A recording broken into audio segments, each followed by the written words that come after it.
மாணவர்கள் தாக்குதல் சம்பவத்தில் ஈடுபட்டிருக்கக்கூடிய அந்த காட்சிகளைத்தான் பார்த்துக் கொண்டிருக்கின்றோம். இரு பிரிவினர்களாக பிரிந்து ஒரு பிரிவினர் மற்றொரு பிரிவினரை கல்லால் தாக்கக்கூடிய இந்த காட்சிகளில் பார்க்கின்றோம். ரயிலில் கல்லூரி மாணவர்கள் தாக்கிக் கொள்கின்றனர். தாம்பரம் கடற்கரை செல்லும் மின்சார ரயிலில் பச்சையப்பன் கல்லூரி மாணவர்களிடையே மோதல் ஏற்பட்டிருக்கிறது. இந்த காட்சிகளை தான் பார்த்துக் கொண்டிருக்கின்றோம்.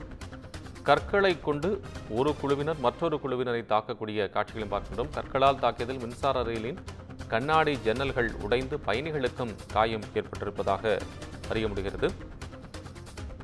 மாணவர்கள் மோதல் சம்பவம் குறித்து மாம்பலம் ரயில்வே போலீசார் விசாரணையை தொடங்கியிருக்கிறார்கள்.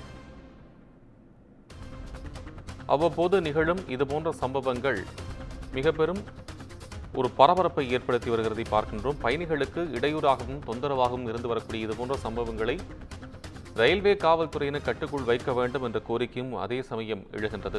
கற்களால் தாக்கியதில் மின்சார ரயிலின் கண்ணாடி ஜன்னல்கள் உடைந்து பயணிகளுக்கும் காயம் ஏற்பட்டிருக்கிறது. விவரங்களுக்காக செய்தியாளர் சுப்பிரமணி இணைப்பில். சுப்பிரமணி, இப்ப இந்த மாணவர்கள் தாக்குதல் சம்பவம் குறித்து காவல்துறை தரப்பில் சொல்லப்படுவது என்ன, நடந்தது எங்க, விவரம் சொல்லுங்க. வணக்கம்.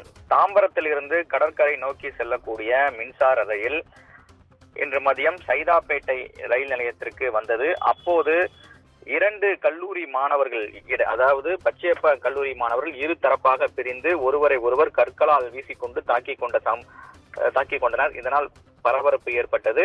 அது மட்டுமல்லாமல் மின்சார ரயில் மீதும் மாணவர்கள் கற்களை வீசினார்கள். இதில் இரண்டு பயணிகளுக்கு லேசான சிராய்ப்பு காயம் ஏற்பட்டது.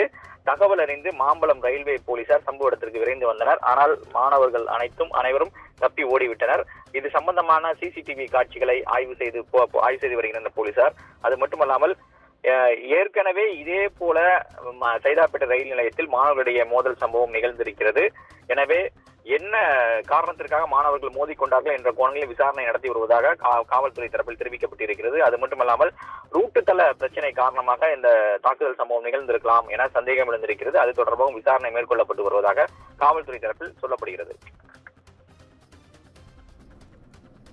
உங்கள் விவரங்களுக்கு நன்றி.